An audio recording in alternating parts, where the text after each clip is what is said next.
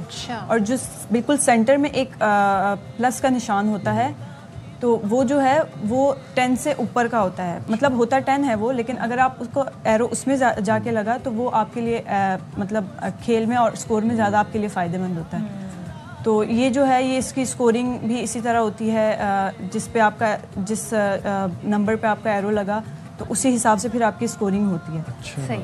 اجازت صاحب میں یہ جاننا چاہوں گی ہمارے یہاں کیونکہ ظاہر ہے کرکٹ بھی بڑا فوکس ہے، باقی کھیل نظر انداز ہو جاتے ہیں. ارشد ندیم گولڈ میڈل جیت کر آئے اور پھر ہمیں پتہ چلا کہ اور جو اسپورٹس ہیں ان کی کتنی اہمیت ہے.